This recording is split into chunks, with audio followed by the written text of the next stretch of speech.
Okay. So I'm picking up where Rabbi Langston left off. He gave me a place, but it's not so clear. But the last thing he did, if you remember, was we're talking about tefillah and how important it is. And then it just says the last paragraph. I don't know if we did this or not. We got to do the same thing for all the Torah Shabbat Pen. What all the Chazal will tell us to do. If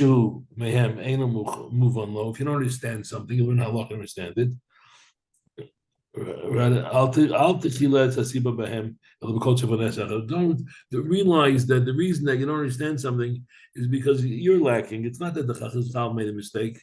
You're lacking something. If the Chazal say something, or there's a halacha you don't understand, it's not because the halacha is wrong or the Chazal didn't know something. It's because you're lacking. Is that you don't understand, or is that you don't agree with? What? I don't agree for sure. Right? I'm just saying you don't understand, but you're saying a much bigger thing. I don't agree, right? Who you to disagree? I'll tell you a story. Not until it's very similar. Many years ago, it must have been. I mean, I'm still living in America, so it was more than four. I'm here almost 45 years. So many years ago, the Vater Rabbanim in Flatbush talking about making an Erev in Flatbush. So there's a Chasher Rav that I knew. His name was Rabbi Fink. He got up and said, Rosh is against it. Against making an Erev in Flatbush. Whatever reason, Rosh had. I'm not going to go into the halacha now.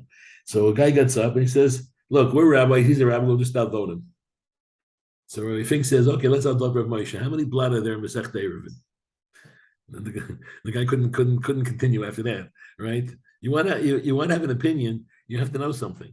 You can't have an opinion without knowing anything. So most of the time we see something, we don't understand it, and so it's because our lack of understanding, right? And he said that's what he's going to say here.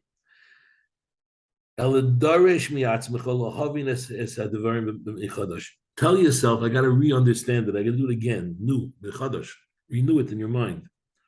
I'm beginning to learn it again. I'm starting to learn it again. And if you realize there's some things you do understand, tell yourself in your mind, right, that you understand certain things. Certain things are not so clear to you. Go understand it. Go look at the explanations. Go ask the rabbis, the Chachamim generation. The way you be able to understand it. Don't ask something like you're a child. In other words, I would say you want to know halacha, learn the sources, then learn like an adult. Be an adult. Be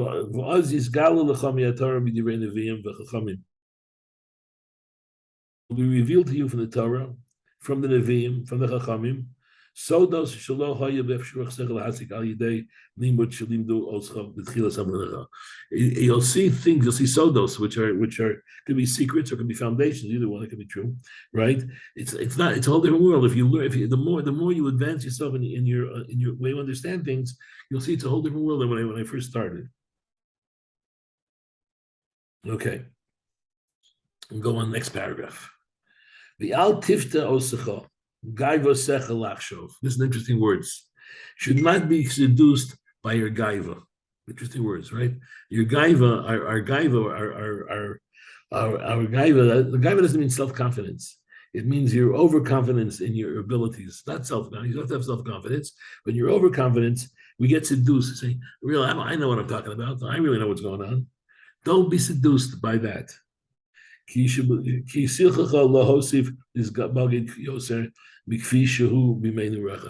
your mind really develop that much more since you were young, since you were a kid? And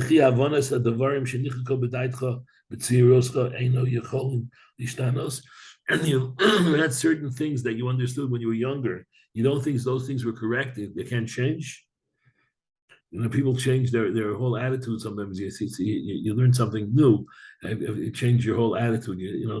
The way I understood it till now, and I thought I understood it well. That's if I thought I understood it well, that's being seduced by my gaiva. I thought I understood it so well. What are you coming up with this new thing for? Maybe you never understood it so well. Maybe you weren't so clear, right? Interesting words, right? Things can change as you mature. Now the things become, you understand it more, so you said, well, right? It's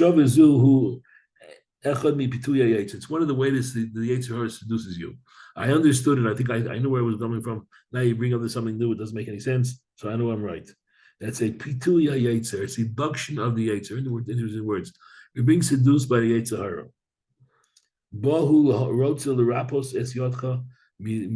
He wants you not to investigate more. Interesting. The Yetzer Hara doesn't want you to learn too much. Doesn't want you to learn deeper. Right? That's what you interesting words. The rapos. He wants to weaken your ability to be more inside lachkor, to investigate to know the truth about these matters. And therefore, who he confuses you. He makes you think you know what you're talking about. You really know what you're talking about. Is that a problem that we have sometimes? I really know what I'm talking about. You have to think. The Yetzer Hara is a way of controlling us that we don't want to pursue something that we're supposed to because we think we understand. I tried everything. He confuses you, and you're not lacking anything. Right? The Shlomo Melech, who is the greatest Chacham, the Atzel, the lazy guy is Chacham in his own eyes. He thinks he's so smart and much smarter than Mishivi Tam means like the people who really know what's going on. But 7 of them, I'm smarter than rabbis. The reason you're smarter than rabbis is because you're too lazy to pursue it more. It's a pasuk in Mishlei that the Chacham is the Atzel, the lazy guy, has all these excuses. He thinks he knows what he's going on, but he's just lazy. Vod Amar, and he saw something. There's another thing in Mishlei. Why is that laziness? Because I'm lazy. No, that's not laziness. I'm lazy, and that's why I don't want to pursue it. The laziness is the source of my not pursuing it. But and my answer for not pursuing it is not that I'm lazy, is I figured it out already. I'm smart as anybody else. I know what I'm talking about. Yeah, in other words, the laziness it's not lazy. That's not laziness. Your laziness is the excuse. In other words, it makes you come up with a good excuse. You want to come up with a good excuse. It's okay. And he says, and that possible where you see ish chacham beinav, right? The man who is smart in his own eyes, right? Tikva l'ksil mimeno. He's really a fool. Well, and Kohelet says, a chacham ena b'rosho. A real chacham, his eyes in the right place. Kolomar a chacham, the real chacham is mistakel achronis el reishis avaru. He goes back and investigates, where did I start from? How did I get here? Right? Umizbonen, he thinks about what happened to him, why he came to those conclusions. Right? Vein b'kiyum Torah, whether it's doing the Torah, hein binyoni halamazeh, or whether it's in physical things, halamazeh. Right? He understands the good and the bad that he did over in the past. And because he does that, he does good. In other words, a real chacham analyzes where he came from, where he's going, and that's why he continues to do good. The chodel, he holds himself back from doing bad. The fool, he hides him for everything. I got it right. I did it right. I always think about this. It's true about a lot of things. But I was once in my father-in-law's shul in Springfield, Massachusetts, and there's an older man there, and his tefillin were on his forehead. So I told him, it's better to put your tefillin has to be higher. So he says, "Don't tell me how to put on tefillin. I've been putting on tefillin for longer than you're alive." Right? So if I would have been smart, I know. If I would have been a chutzpah, I would have said, "You never put." As long as you're alive, if you wear it like that. But I didn't say that, I just backed down. But that's what people say, right? That's how I put on film. What are you telling me? That's not the right way to put on film. That's how I put on film for the last 60 years. You're going to tell me how to put on film? But the Chacham says, and there's a halach I didn't know, I better get it right.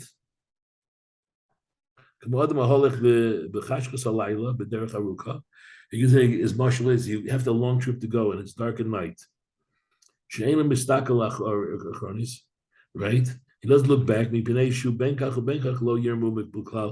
can't see anything anyway in the back. Who Maraches is about the rock Lamashiyesh before him. He says, I gotta see what's going in front of me. So that's the fool.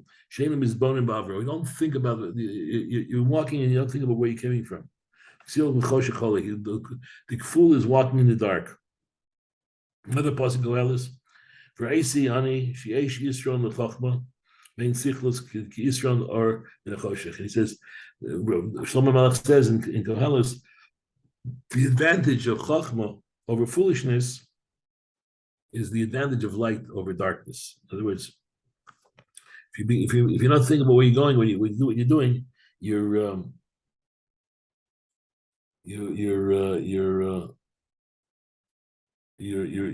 in darkness. Okay, so he says that's what we should be thinking about. Over the Esrim Chamesh, now the 25th thing we're up to of how what we're supposed to be thinking about. Well, these are things we're thinking about. The 25th. Ucheshben nevish shal adam lasos liatzmo al she chordo libo ahavas olam hazeh. Something we have to make a cheshbon. How much do we really love this world? And how much I love sleeping? I mean, a good steak. A good steak. What's better than a good steak? Come on, right? How much do I really love olam hazeh? Right?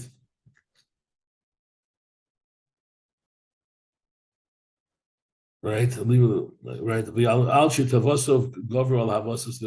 other words, my loving of certain things in this world, like a good sleep and a good steak, and I could say much other things, but I'll keep it clean. Right. A good steak and a good nap. Right. I mean, I love all of my zen more than I want to go to all my ball. Right.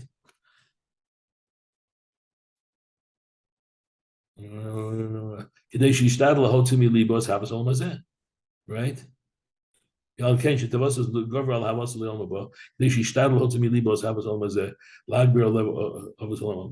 job, our job, is to work on loving this world less, to start loving our world. Realize this world we're passing through this world. We have to think about it, what it is. And you ought to eat a good steak. There's no question about a good steak, but how much do I connect to that steak that don't make it so important? I might have to really think about where am I really headed, which is all about. Also, the Atzmo Cheshbon Nefesh Zeh, and how you do this, she's boning, should think about Matiyach Riso B'Shnei Olamim. What's going to end in the two worlds? Where I'm going to end up? Where am I headed? Where am I going? Right. In other words, when you think about it, he's going to say, I'm sure he's going to say, and all my Zeh, we're all headed to the same place, 6 feet under. Right. And my thing that I should think I want to go to Olam Haba, to go to the right place. You have to work on saying and think about that. I remove. I don't love this world so much. I'm in this world, but I don't love it so much. Right?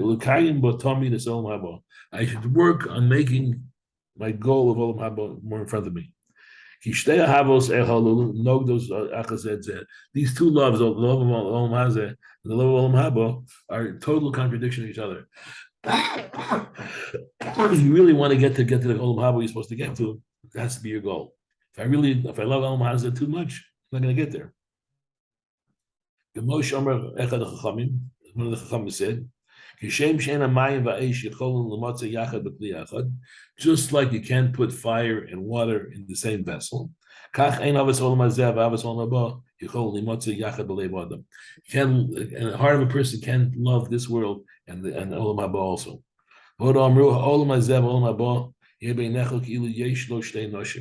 It's like you have two wives. I don't know how many handles two wives, right?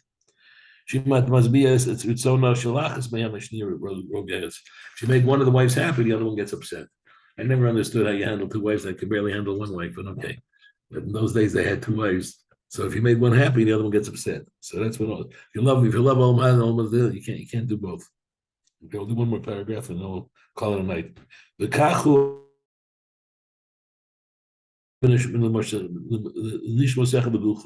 your body and your soul and your body. Both of them you have to think about what you're doing with them. You have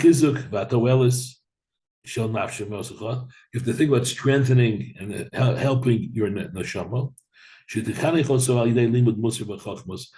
that by learning Musar, before the Muslim movement was 1,000 years before Rosh Salanter, by learning Musar and learning Chokhmah, learning wisdom, and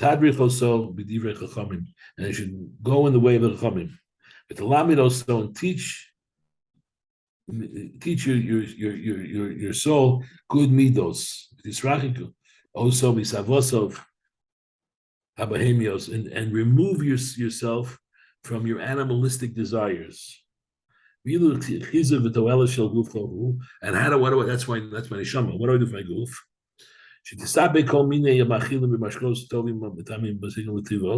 Right? I don't have to have all the foods and all the drinks that are in the world. Right? I'm a telling that I want to have.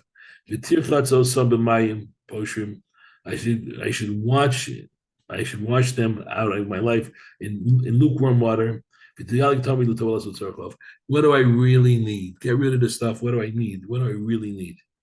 And when my body takes what you learn with Social Sharm, right? That's the meat of precious. How much of the world do I don't really need that I'm taking? You need to think about your soul. You think about your body. If you only think about your body, right, and you low, and that's what you're doing, and you won't help your neshama. And if all you think about is neshama,